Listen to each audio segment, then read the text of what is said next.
Hi everyone, I'm Leon Thomas Lewick. Here's your political news roundup for Wednesday, November 28th. President Obama is pushing for public pressure to get the fiscal cliff resolved. The president called on Americans to pressure Congress into action on an income tax freeze for the middle class. He says the Senate has already passed a bill to extend tax cuts for those Americans. He wants the public to use social online media such as Twitter to tell Congress it wants action. Obama repeated the warning that not extending those tax cuts for the middle class would cost the average American family $2,200 a year. Republicans want the tax cuts extended not only for the middle class but for the wealthy as well. The call to pass the cuts for the middle class was echoed by Oklahoma Republican Thomas Cole.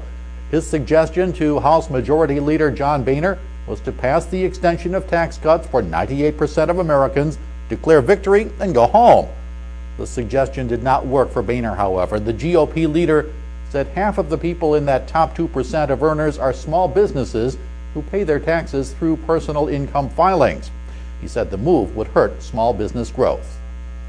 Tomorrow's lunch at the White House should be an interesting one. Defeated Republican election opponent Mitt Romney accepted an invitation to join President Obama for the meal. It will mark the first meeting of the former opponents since the election. There will be no press coverage of the get-together. And opposition to U.S. United Nations Ambassador Susan Rice as eventual Secretary of State is growing. Rice returned to Capitol Hill for private meetings with senators. The appearance focused on Rice's role in the deadly attack on the U.S. Embassy in Benghazi, Libya, and other embassy attacks in recent years. After one of today's meetings, Senator Susan Collins of Maine said she could not support Rice for Secretary of State without more information.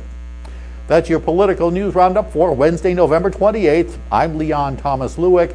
Stay logged on to rttnews.com for the latest political, economic, and stock market news all day long.